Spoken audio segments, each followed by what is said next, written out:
Question for you. Why aren't more chicks building choppers? For that matter, why aren't more chicks building custom bikes? Hi, and welcome. I'm Bruce. This is Speed and Color. The episode that you're going to get to see today or listen to is on Mac's bike. You might remember Mac was my original co-host, and we did record an episode on Mac's bike. I've had it on the shelf for a while. I'm going to be honest with you. I wasn't disappointed in Mac leaving the show. I was disappointed in the way that Mac left the show. So when that happened, and I'm not going to go into any more detail than that because it's not fair to do that if Mac isn't here to give his side or his opinion on it. But anyway, regardless, it left me not sure if I wanted to show that episode or not, so I kind of left it on the side. And it wasn't until recently when I did the episode on Zach's XS650 that I realized that I think there's good value in amateur, grassroots, raw builds that are in process. They're done either on a budget or as they're done develops the budget. That can go both ways, I guess. I think there's good value in that for people who are thinking that maybe they want to build their own bike, they'd like to try this, they're trying to get to know the culture, stuff like that.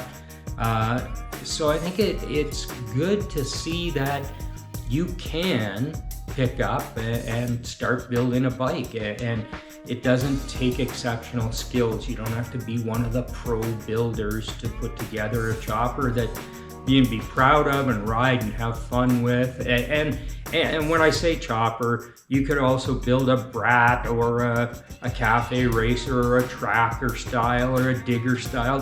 I don't care what style it is, but you know, a lot of people, most of us, probably darn near all of us, quite capable of building some kind of a bike. And it's a great hobby. It's a lot of fun.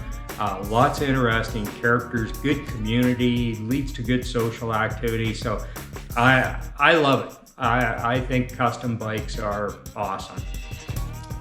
With that in mind, I'm going to show you the episode that Mac and I recorded. But that also led me to think of something else. And that's the question that I started with. Why aren't the gals building more custom motorcycles? Hey, you know, if I offended you by saying why aren't chicks building bikes, you might be on the wrong channel. Maybe this isn't the spot for you. But I see women in the trades. There are gals out there who are exceptional welders. There are exceptional painters, and you know, Shayna Guy and Hot Rod Jen come to mind. There's a lot of talent out there. There's a lot of gals riding bikes. You know, it's very common now. Things are balancing out and equalizing, but what doesn't seem to have happened yet is I don't see a lot of women builders. I certainly, when I look at shows, and I'm not going to name anybody because I don't want to call anybody out here, but I look at shows that have invited builders. Those invited builders are almost always guys.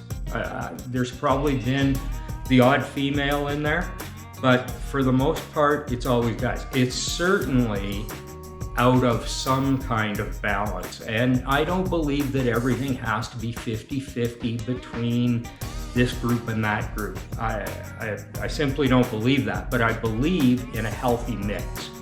And as far as the ladies are concerned, I'm not seeing what I think is a healthy mix. And I'm wondering why that is. I'll give you this thought.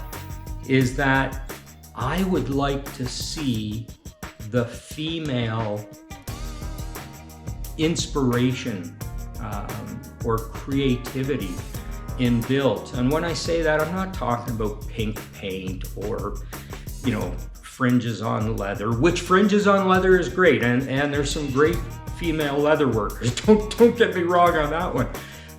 But that's not all I'm talking about. I want to see what a female welder comes up with for a front suspension, or what kind of wheel design they come up with. I don't believe that men and women design the same things.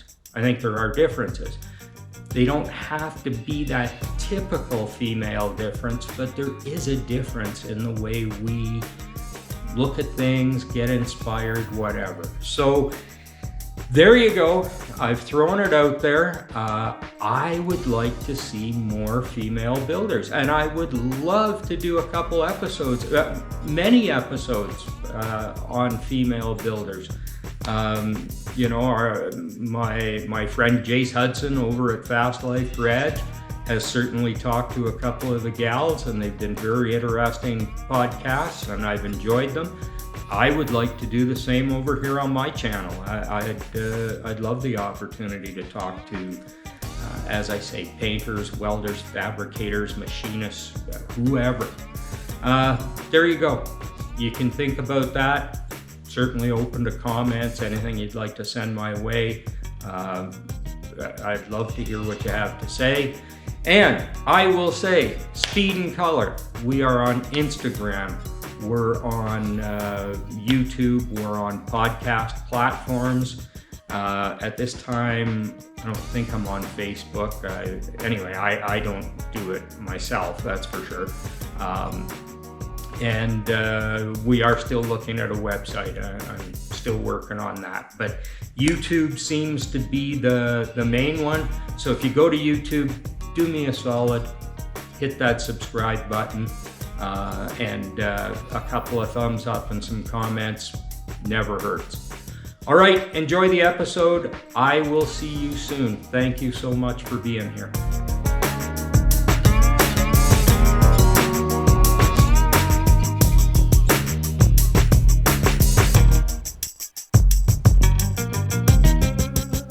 Hey, how you doing?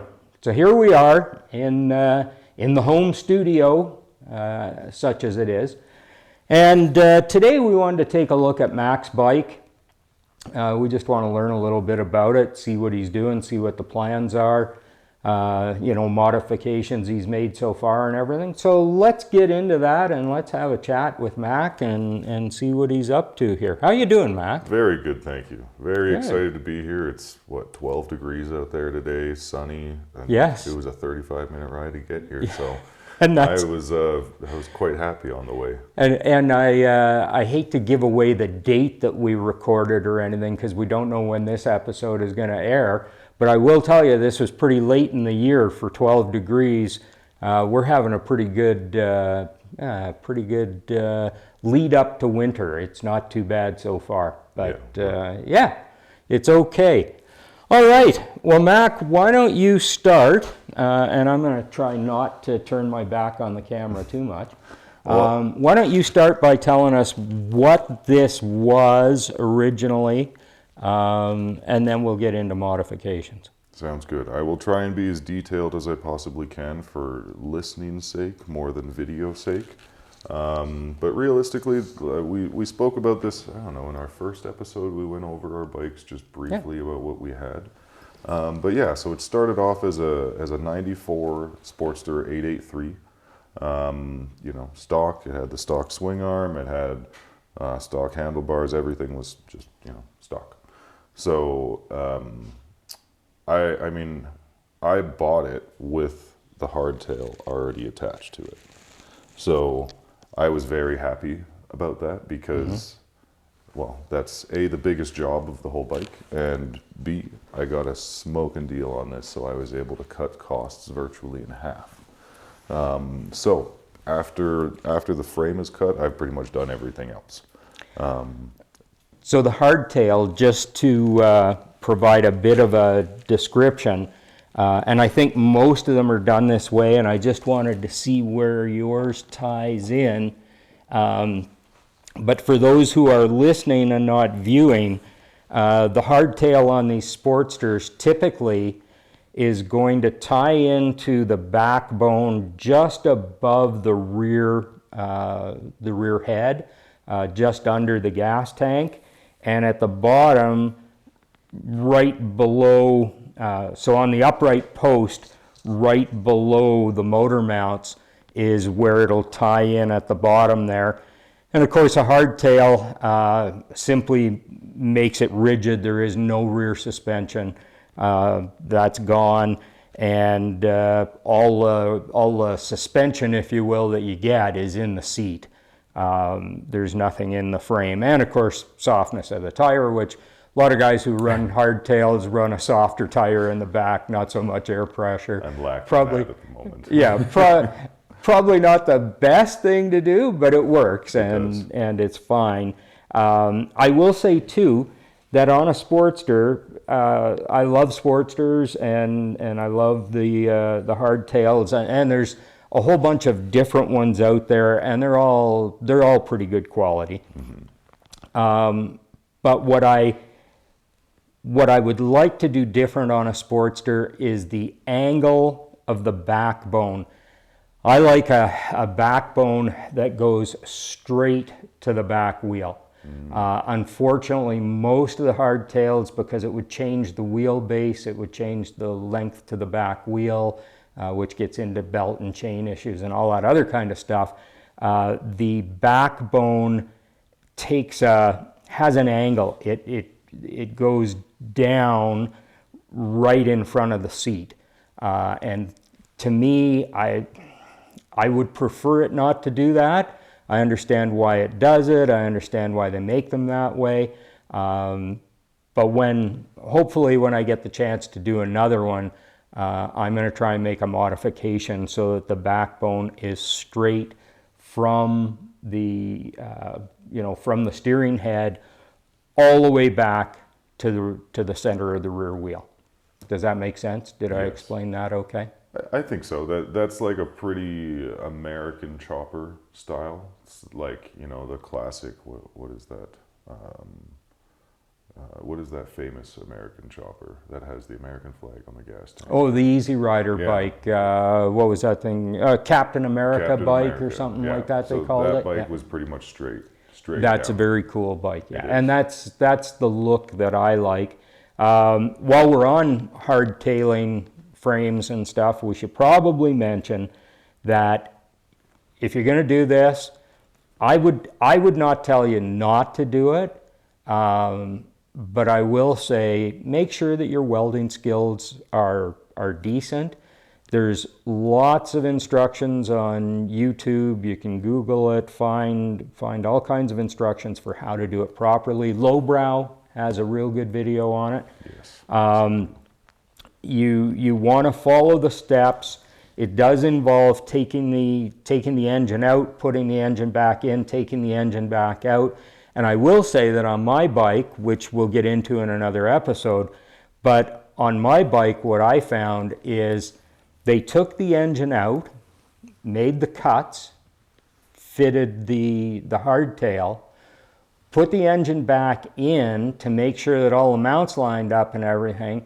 And then I guess they got lazy. I don't know, I'm not being critical, but for whatever reason, it appears they did not take the engine back out because the welds were only on the top of the backbone and on the bottoms of the rear rails, whatever you want to call those. So the welding was not complete all the way around the tubes. It was only on the exposed side. Now, it was enough weld, and frankly, if the engine's bolted into these things right, the engine is almost like a member of the frame anyway. I never noticed any flex. It certainly never broke. It never caused me a problem. I didn't crash. Everything was good. But when I took the bike apart, it was a good opportunity to do some grinding, cleaning. Now there had been dirt get into there and everything, so I had to do quite a bit of cleaning. But I got it cleaned up, and I was able to take those welds all the way around the tubes, and I checked measurements and stuff, and everything was square. So we were okay. But like I say, hardtailing one of these, if you watch that lowbrow video, it is a fair amount of work, but it's really worth doing, and it's worth doing right. Absolutely. So, yeah. It sure is. No, it's it really gives the bike a very unique feel compared to any other bike that you just, going by off the showroom floor.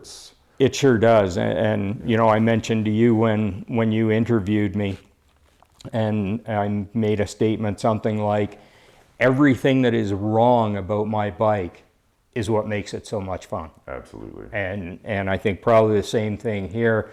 If you look at all the geometry involved here, and the long front end, and the narrow bars, and the whole package, yeah, everything that, experts would call wrong about this is what makes it so much fun to ride. 100%. That is it's correct. Like you're the whole point of a chopper is to be, is to go against the grain, is to not follow, not be a sheep. So realistically, it's just building something that really is an extension of yourself. And, I like funky, weird, to a lot of people, it looks dangerous, but it's not. Like, I've been riding this for 3 seasons now. I've never had an issue. I do have a front and a rear brake, but the front brake will be removed in the future when I get a new tire. And even when that happens, the bike is still going to be safe. And that's because I've been riding for over a decade. I've ridden choppers for probably about half of that time. And it's just one of those things that you adjust to. Riding a bike, as soon as you get onto your first bike, you're going to have to do a lot of adjusting. You're using muscles that you've never used before. You're forced into the elements, so you get tired faster. There's a lot of things that are working against you, but as you become more experienced, all of these things just become a natural part of it, and it's not something that you worry about anymore. It's just about the enjoyment. And we've spoke about this before, I believe, but you don't get into choppers as like a 200 mile an hour race bike. You're getting into choppers to kind of like bring yourself back, humble yourself a little bit, slow yourself down maybe. You're just looking really cool on the road and enjoying the ride. Yes. So in terms of safety across the board, like you said, as long as your structural pieces of when you're building the bike are sound, whether you're doing that yourself or you're outsourcing it to a professional, just get the structural things done right. And then after that, have some fun. Yes. Do some crazy things. Do things that nobody else has done. Like, I can't say that I've done anything that nobody else has done, but I've just taken certain trends that I like and put it into my bike. So yeah, that's why I love choppers. Like, I don't know, everybody that sees my bike, I'm always like, hey, take it for a ride. Here are the keys. But everybody's like, no, that's too scary. And I wanted to talk more about Mac's bike, and we will in a minute. But this really is a good point for me to get on my soapbox here. I listened to a podcast on the weekend, and they had a guest on there who is a builder. And you know what? We're all builders. It's great. It's all good. This fellow was into a lot of European sport triumphs, that kind of stuff. Does nice paint that is factory-like. He does those kinds of colors and stuff. So, more of a stock, more of a restoration kind of guy from what I could gather. And that's all great. We love those bikes. That's all part of the art. And, it's all well and fine. But he really got my attention, got me agitated at the end of the interview when he cautioned everybody that any modification you make to a bike should be engineered to make it better than the manufacturer made it. That's a pretty tall order, I think. And that, you know, do not cut frames. If you are going to cut a frame, make sure that everything's been engineered to, you know, to work properly, and have a professional weld it. Don't trust your welding skills. You know, I get safety, and I kind of get where he was going. But at the same time, too, I just don't see it being that big an issue. And I think, you know, when you talk about art, we have to be able to appreciate all art and not just what we perceive to be art. Definitely. And I will admit, I used to be a real asshole about abstract art.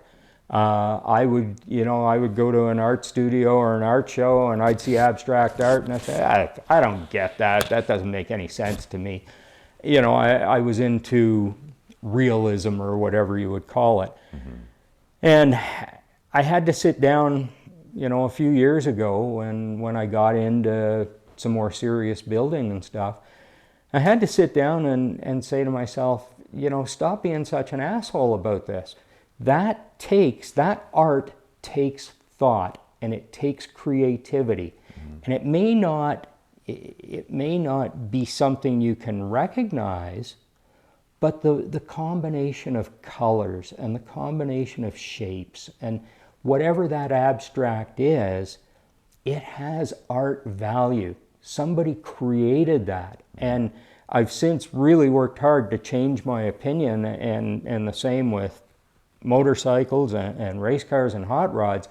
It might not be what I would build, but that doesn't make it less relevant or less valuable. Mm-hmm. It is art, it is expression, it's creation, and as such, it has value as art. Absolutely. And so, you know, I would suggest to this gentleman on the podcast that I appreciate your concern for my safety and everything, but you know what? If you truly consider yourself an artist, which he said on the podcast he does, he feels that what he does is art, then, you know what? Maybe try and appreciate what other people do for art too.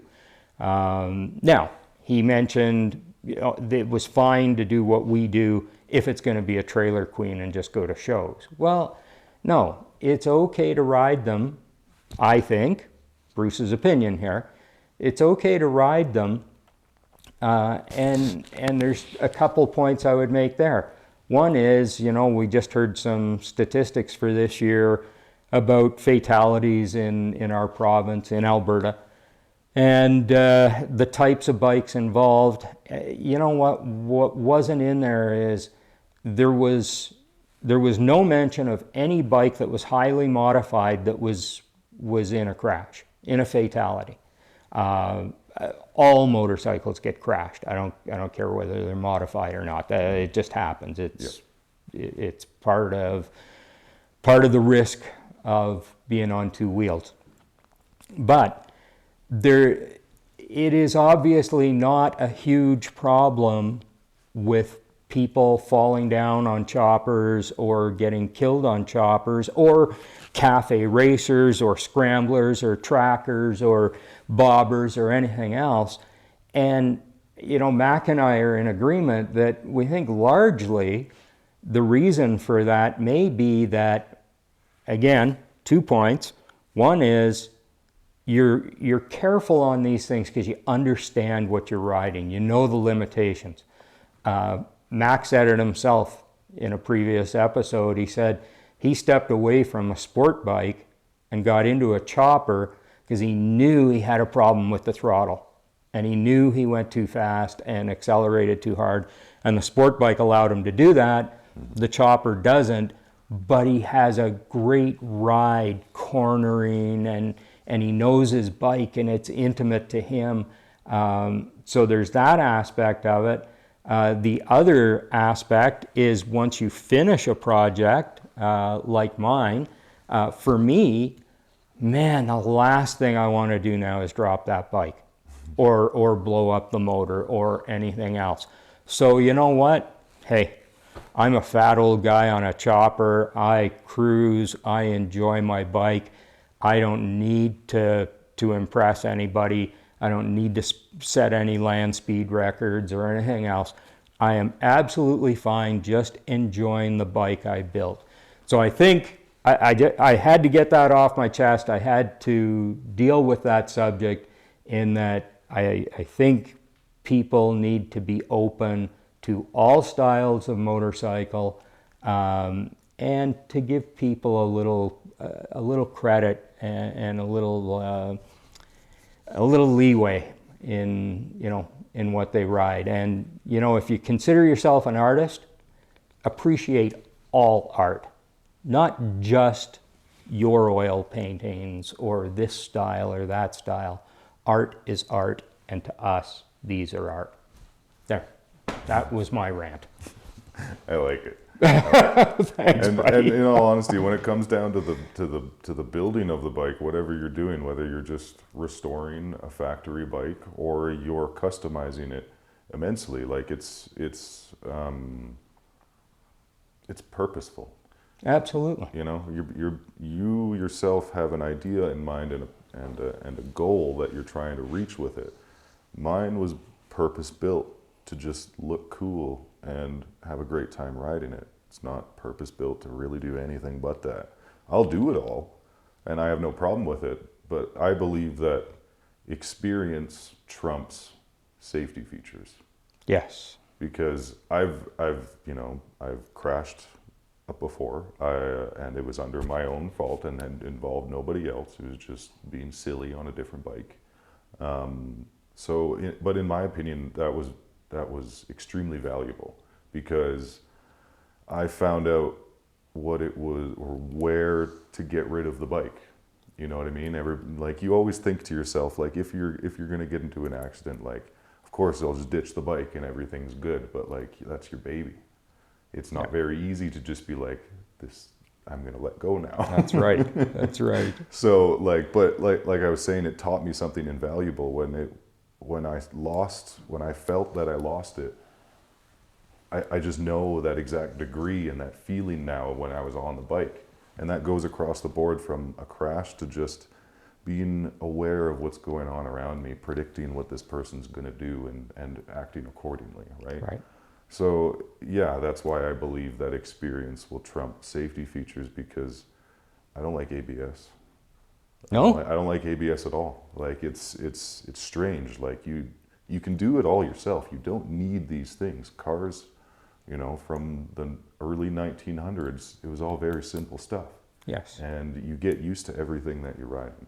Whether it's a 2023 Bagger Road Glide that has everything on it that you could possibly need to be as safe as humanly possible, you can still get in an accident on it because you're not paying attention. Mm-hmm.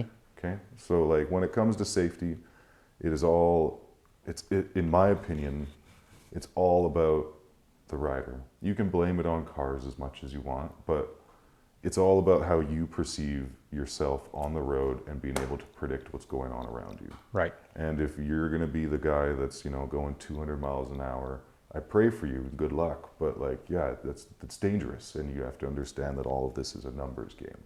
Yeah. So that's why I got rid of my sport bike, because it's a numbers game. But right.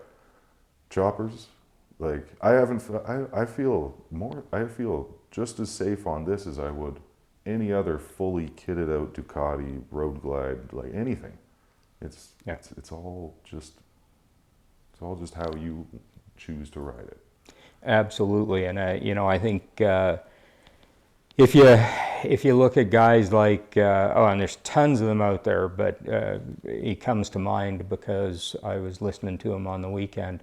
Jace, what's Jace's last name? The Fast Life Garage is his podcast.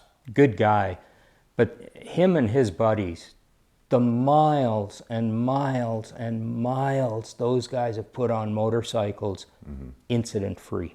Yep. Oh, they have breakage. Sure, they have breakage. That modified exhaust system or whatever, rattled, loose, this or that. Yeah, there's just a lot of chopper riders who put on a tremendous amount of mileage. Oh yeah. And never have an incident. They're experienced, they're good, and they're riding some crazy machines, stretched out, no front brake, all the rest of it, and they're not getting into trouble. No, he's more of an acquaintance. He's not a good buddy, but he's the one that got me back into the Harley choppers back in Victoria. He had I think a 95 or 96 Sportster chopper, very similar to this actually. And he took that from Victoria down to California for the Born Free show. Yeah. And they were maybe on the side of the road fixing a couple of things a couple of times, but no issues. Right. No problem. And this is Canada to California, a very southern state. They were riding for a week straight. Yeah. You're going through multiple states, a couple of different countries. You got no issues. Yeah. It's interesting. I don't know an exact reason or an exact I don't know why, but there's got to be something to it. There has to be. Absolutely. And I think we know what it is, and we've expressed that already. So back to this. Tell me a little bit more, because I want to know, did you do the front end on this? Yes. Okay. So the front end, the triple trees, which are the pieces that are connected to the neck of the bike that If I can interrupt you for a second, why don't you step around here? It won't make any difference on the podcast, but it might make a difference to our YouTube watchers. Yes. There, go ahead. So, yes, like I was saying, the triple trees are still stock. I will be doing hopefully a more narrow triple tree adjustment, but I'm waiting to decide on which wheel choice I'm going to do before I make that choice. And that'll just narrow it up from, about 8 or 9 inches to about 6 inches wide. And that just goes down to the overall look of the lane splitter style chopper that I'm going for. And then I extended the fork tubes 8 inches. I had a good buddy at Calgary Harley really helped me out on that one. He was done it very quickly, and Where did you purchase the tubes? The tubes are a TC Bros product. Oh, okay, Yeah, cool. So I love their stuff. They are very affordable. They're super quick with their shipping and everything, and I've never had a single problem with anything, and neither of my friends. So Nice. I always recommend TC Bros. Lowbrow, as you say, is also very good. Really, there are quite a few. And I think Lowbrow sells some TC Bros stuff, don't they? I think so. I think they kind go of back work and forth together, a little bit. But there's a few good ones out there. But the extension of the fork tubes really changed the look of the bike. So we're immensely. 8 inches over on the front end. Yeah. 8 inches over, front fender is deleted, and when you extend the front end like this and you have just standard fork tubes, it's always good to put some kind of brace in there. Right. And lots of people keep the front fender, but I like the bobbed look, as do you. No front fender and a snubbed back fender. So to keep everything tight and together, you put a fork brace in there. And personally, I like the look of it. I think it looks pretty cool. Yeah, it does. It looks good. It's a meaty piece right across the top of the tire there. Yeah, it just holds the fork tubes nice and tight, and nothing's moving around at all. So yeah, the extension on the fork tubes that lead into my narrow T-bars, I love the look of it. I feel like the tubes from the forks plus the tubes on the T-bars really emphasize the length of the front end. And the way this is set up, the angle of the fork tube is exactly the same as the angle of the uprights for the handlebars for the, what did you call these? T-bars. T-bars. Yes. Yes. Yeah. So that's cool in that line is consistent right from the center of the front wheel right up to the center of the top of the handlebars. Exactly. Yeah. Exactly. So yeah, outside of that, another good buddy of mine from Calgary Harley gave me his headlight off of his old chopper. I found a random mounting block and wired that guy all in. It's pretty simple. And when you do most choppers, you get rid of the fork lock on there. Yes. And I was really silly and just kind of bent that fork lock down and stuck a mirror in there just for the sake of having a mirror somewhere. Why not, right?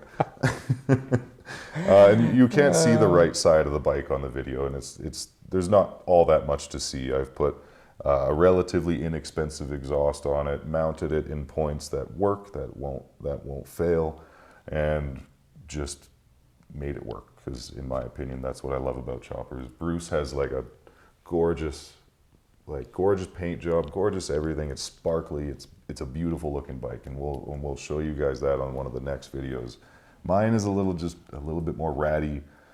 I don't want it to be super clean. It just, in my opinion, it's not the bike for it. Mission accomplished. Exactly. I did give it a little wipe down just for the video, but besides that, I like it to be a little raunchy. So, funny sideline about the mirror.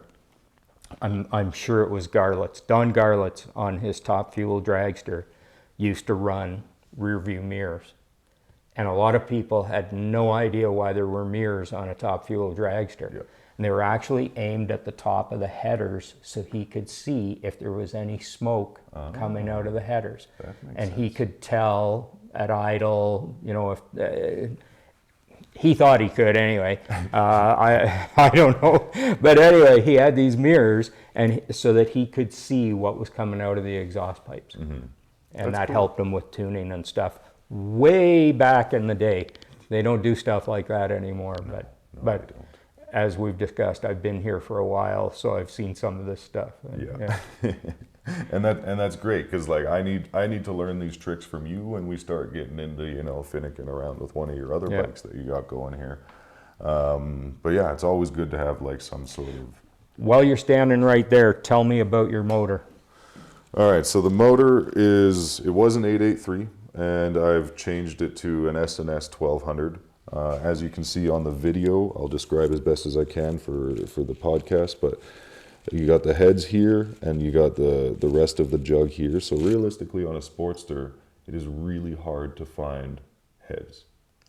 They're just hard to find, or they're very, very expensive. So you can usually use your 883 heads up to a 1200 or more, and then just do a little bit of work to them if you have to above 1200.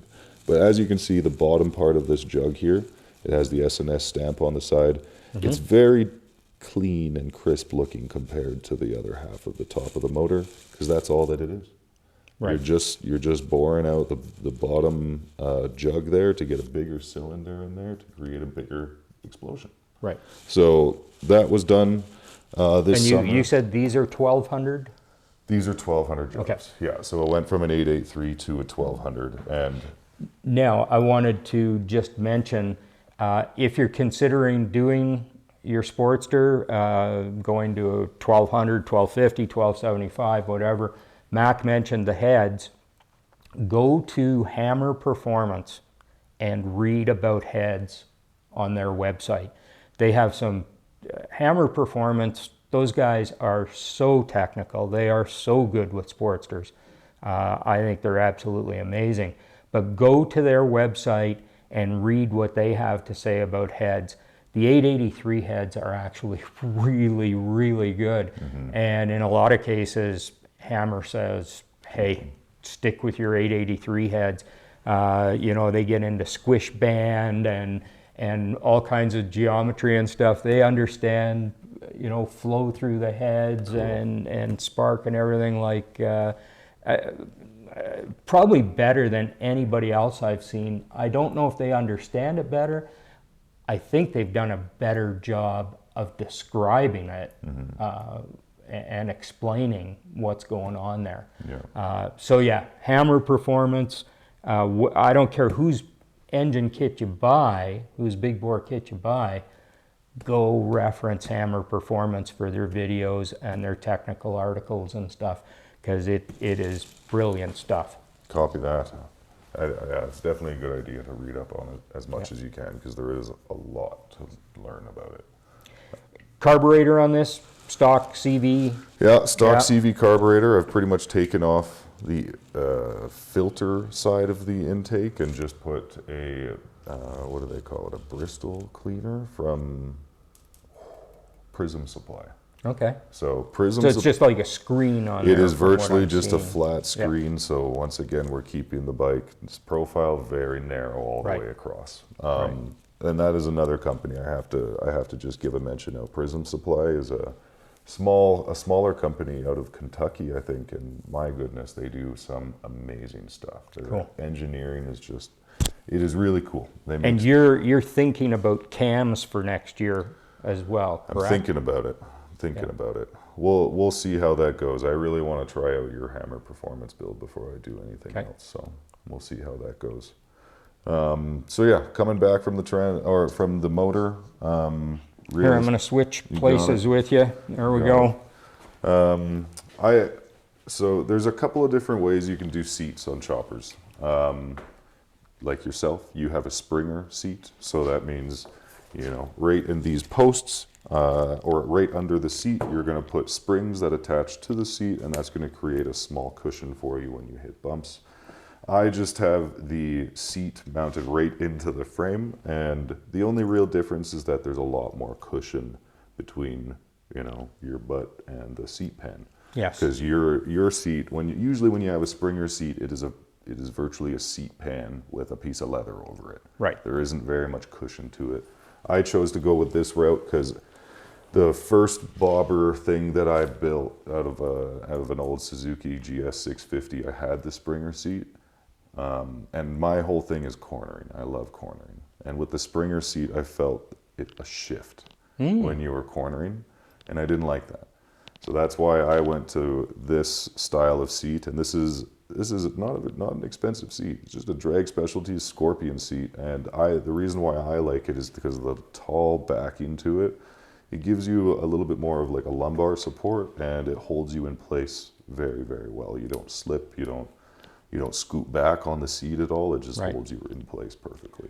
And I can tell you, and we'll get into my bike another time, but I can tell you that I'm envious of guys with seats like this, because that lumbar support is really a good idea. It is. And it's a better idea the older you get. The more birthdays you have, this becomes a better and better idea. So, I will say that I build up my lower back muscles every spring on mine, because there's a lot of work going on back there to stay straight and everything. Because with a hardtail, lots of the time, I don't know if you do this, I would assume it's similar, but you have forward controls, so it complicates things a little bit. But the reason why I stuck with mid controls on the bike, and the differences between forward controls and mid controls is forward controls, your feet are extended out realistically to the front of the motor, and mid controls are more right behind the motor, in between the transmission and the motor. I chose that way because I like to have my feet directly under me. I feel like I have a little bit more control. It's similar to a dirt bike layout rather than a cruiser layout. And one of the biggest reasons why is A, control, and B, propping yourself up on bumps. Yes. Because in my opinion, I ride this like a horse. You're kind of propped yourself up and you're just like floating over bumps for the most part. So your legs get a real good workout as well. So continuing back kind of into the comfort side, I have my really big poncho on my sissy bar, so there's not much to see. But I've put a 30-inch sissy bar on the back. And that's 30 inches from the fender to the top of the sissy bar, but it actually connects into just above the rear axle. And this is put on here to mainly carry stuff, but my biggest purpose of it is using it as a back support. Right. So right now I have my poncho on it, and I would need maybe another 5 or 6 inches of something to actually be utilized as a backrest. But when I take this on trips, realistically anything outside of the city or longer, I'm putting a backpack or a duffel bag back here, and it is being utilized as a backrest. it really makes the world of a difference to have a backrest no matter what bike you ride. Right. Like I always had my removable backrest on my Road Glide even, and that's supposed to be one of the most comfortable bikes out there. Right. But there's something about it, having a little bit of back support when you just don't have a comfortable bike at all. It makes a big difference. Well, let's be honest. Sissy bars look cool And too. they look cool, Yeah. of course they Yeah, do. of Of course course. they do. This will probably be changed into about a 50-inch sissy bar in the past, or in the future, because I want it to be the same height as my handlebars. So approximately that height. So then what happens with exhaust? Let me bring you back this way again for a second. So if you're thinking about a taller sissy bar, where's this exhaust going? Are you going to keep it short like it is, or is it going to kind of follow up the back of the bike? I think I want to do a mild upsweep, but my idea with the exhaust hasn't changed since I bought the bike. And this isn't exactly how I want the exhaust. I just did not like the exhaust on it initially. So what I'm going to do eventually is I'm going to do a high pipe. So realistically, what that is rather than the pipes coming from the head all the way to the bottom of the frame and sweeping back, they're going to pretty much do a hard 90 right out of the head and come straight back. And you'll be very close to like burning your ass right where you sit. But having the high pipe to come right under the seat and probably kick up a little bit at the end, that will be the goal. But my dream is my favorite exhaust on the entire market I had on my Road Glide was a Thunderheader. They have the most unique sound. They're loud as shit, and just everybody knew when I was rolling up. And I loved it. So my plan is to find a Sportster Thunderheader muffler and get somebody to build me a high pipe and then just mount it all into there, and that is exactly what I want.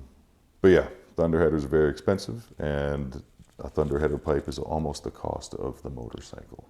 So I will probably refrain until I find a good deal. So realistically, on my bike, I have two very unique things to the bike. Like, you can get T-bars anyway. These are Prism Supply T-bars, which are once again amazing. But realistically, anything on this bike you can just buy from an online store or something like that. But I have two unique things on this bike that are specific to my bike, and I've never seen anywhere else. So I have a brake light on this bike that is steel, and it's hand carved out, and it's virtually an eye with wings on it, and then the eye is obviously the tail lamp. The flying eyeball deal. Yeah, so I love that tail lamp. I've never seen another one, so I think it's very unique. And then the second thing is, I honestly, when I bought this bike, I thought it was the cheesiest thing in the world, but because of that, I couldn't get rid of it. And that's on my derby cover here. I have a mural of Jesus arm wrestling the devil, and it's a very well done mural as well. It is nice. It's very well done. So it's cheesy as all hell, but I love it. I think it's hilarious. Get rid of it. No, not at all. So realistically, that's the whole bike. Like, when you get a hardtail kit. Well, it's not the whole bike. There's one more thing we got to talk about. Which? This gas tank. I didn't want to get into the gas tank, Bruce. I wanted to leave the gas tank because there's just nothing special about it. It's just stock at this moment, and I do have plans to change it to... Well, the only thing that's special about it is freaking huge for this bike. It's a stock Sportster tank. Oh my goodness. But yes, so this is a 2.4 gallon Sportster tank. And my plan is to change it to a 1.9 or 2.1 liter. Oh, there's many names for it. It's an axed tank or an alien tank or is it Frisco? I don't think so, but it's like a much more sleek and rounded gas tank, and it has two fuel inlets there. That's what I will change it to, and I'm hoping when that time comes that Bruce will show me how to paint it. We can do that. We can do that. Really cool. The gas caps or the filler neck is interesting on those Frisco tanks too, because the reason it's off to one side or or they have twins on there. But the reason for having one off to the right side is because with the long front ends, they lean over so far on the kickstand that if you had a cap in the center, you wouldn't be able to fill the gas tank. It's true. Because it would run out. So that's the reason for one cap being off to the right-hand side, is when the bike is leaned over to the left, you can fill, or at least fill it more than if that were in the center. Yeah, that makes total sense. Yeah. It's, I feel really silly that I didn't put 2 and 2 together on that one. I just wanted it because the aesthetic of it. I thought you knew that. No, because I this feel thing really leans silly. way over when it's on the side Oh stand. yes, it's quite hefty. People always make comments on that they think it's going to fall over, but it is. By no offense to you and your bike, but your bike stands up almost perfectly upright. Yeah, mine's awful. And that scares me. Yeah, it scares the crap out of me, a big gust of too. wind and it looks like it could blow. But Yeah. this, the only thing that would make this fall over is if the weld on the kickstand broke itself. And I don't think Well, and that's of course, I always worry at shows or whatever that some 5-year-old is going to come over and say, "Hey, Daddy, look at the bike," and lean on it, and it, boom, over it's going to go. But we'll see if we can make a modification for next year. But it is kind of cool, so maybe not. It definitely shows very well. There's no doubt about that. Definitely. Thanks. Yeah. But yeah, so that's realistically the whole bike. Like a couple of minor things, like when you get a hardtail, you have to, change out your oil bib and get either a smaller one or more discreet one to go because the area itself is smaller. I will make a shout out to, like I mentioned earlier, I had a couple of buddies at Calgary Harley that really helped me out with this, as well as who we interviewed a little while ago at Ill Fated Customs, Kenny and Jen. When I brought this Come back, on behind here and tell the people. yeah, so thank you very much to Kenny and Jen at Ill Fated Customs and my buddies at Calgary Harley as well. Kenny and Jen really helped me out when I moved back to Alberta from BC. They got everything sorted out with my out of province and then rewired the entire bike for me and made it so minimal, and it was exactly what I wanted. And they always do an amazing job, and they're just good people. So thank you to Ill Fated Customs and the guys at Calgary Harley. I couldn't have really done it without you. So I was going to ask you about the front. Oh, but you said the front brake is probably going away. the front brake. So will that's go going to away. clean this up as well. So the master cylinder will come off of the handlebars, Yes. and that'll make the bars nice and clean on the controls. So and there won't be a front brake. the end goal with this, Bruce, and everybody else on the show here, both controls from up top here are going to be gone. So that's the front brake, master cylinder, brake mechanism, and the clutch lever and mechanism will be gone from the top of the bike because A, the front brake will be going when new wheels are figured out, and B, the clutch will be moved to a foot clutch. Cool. So foot clutch down here, right, like the problem that I'm running into is the mid control stuff. So with mid controls, nobody really makes a suicide shifter for it. It's all forward control stuff. So I realistically have to get somebody to build it for me, just 100% custom. But yeah, so this lever here, which is how I shift gears naturally, will turn into a clutch lever. So then you just push that down, and I'm gonna relocate a shifter right about here, right kind of underneath my left thigh and my butt kind of area, and you just push down the foot clutch and shift with your left hand. Yep. And then that will eliminate everything on the top of the handlebars, because the clean look is kind of what I'm going for, and by clean I mean minimal. Well, when we get into those linkages, I might be able to offer you a little bit of assistance there, and we do have some rod ends and all that kind of stuff on the shelf here, so we can probably figure something out to make that all work. That would be a Cool. lot of fun. But yeah, that's pretty much my 94 lane splitter chopper. So thank you everybody for taking the time out of your day for me to go over it. I really appreciate it, and I'll I'll bring it back when I've done more stuff to it to explain. That's awesome. We'll visit it again. And I just want to say thank you for putting up with Bruce's rant. Look forward to the hate mail. I'm sure there's going to be some. That's okay. We can handle it. We got broad shoulders. Yeah, all good. Hey, I'm going to let Mac do his thing. Thank you guys so much for joining us. Please like and subscribe. We'd really appreciate it. And we hope to see you on the next one. Talk to you soon. Thank you very much. See you soon.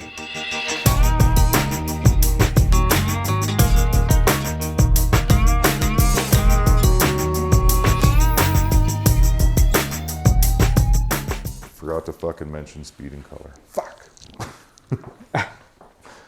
It's okay.